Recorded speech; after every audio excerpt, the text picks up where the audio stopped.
With the Game Awards right around the corner, we can now talk about the battle for Game of the Year.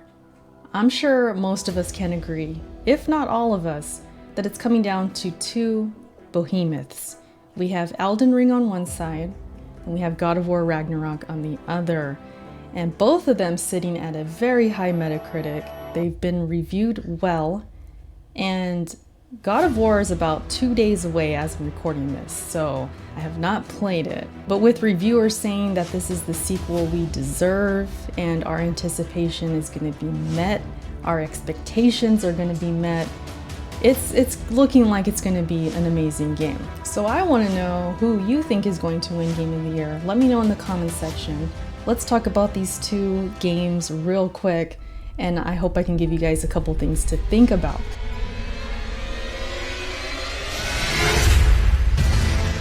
Elden Ring was huge. I don't need to tell you that. I'm sure you already know. Even if you didn't even play the game, you don't like Souls games, you don't even want to touch Elden Ring, you can't even deny how big this game was.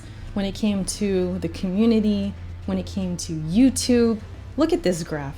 Look at this. In 60 days, 3.4 billion views.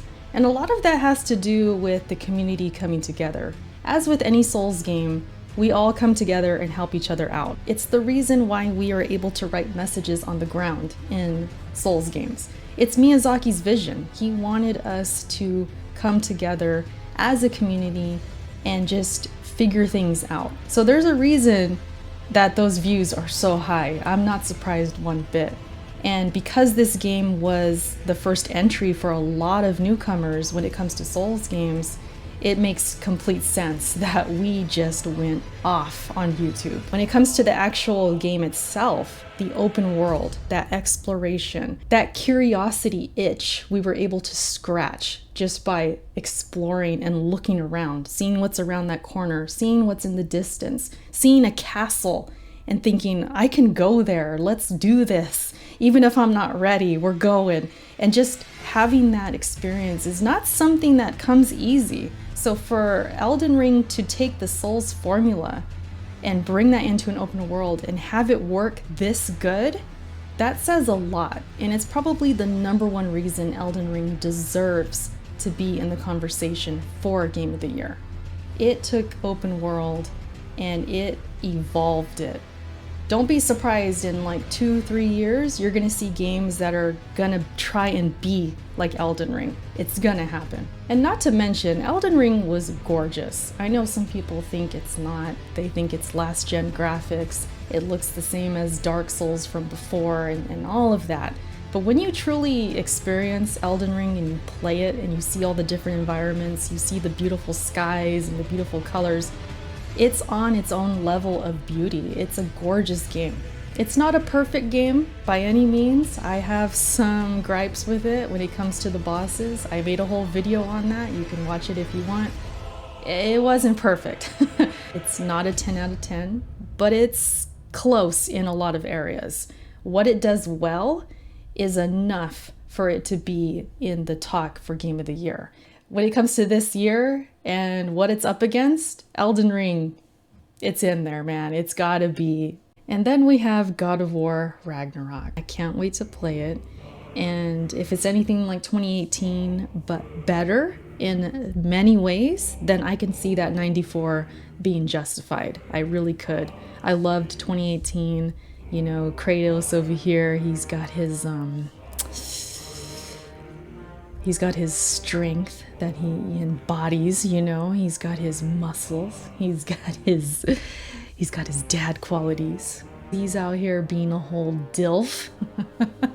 No, but on a serious note, God of War is something we cannot ignore. It's a franchise that is huge when it comes to gaming. It's been huge. God of War is an event. It's something we count down to. It's that kind of game. It's a spectacle. It's something that we pin on the generation as this was one of the best. This was a game we have to talk about when we think about that generation. It's like when I think about 2018, that was my game of the year that year.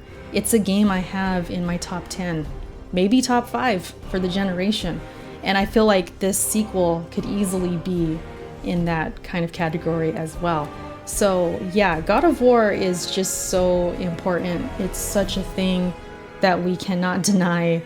And if we're getting more of what we got in 2018, but better, like I said, then this is going to be special as well. So this year's Game of the Year category is going to be interesting. I'm looking forward to it. Of course, this goes without saying. It's all subjective. It's all opinion at the end of the day. I'm not going to be upset either way. I said this on Twitter that I feel like the girl that's like being fought over. Like you have like the two guys, you have Elden Ring and God of War.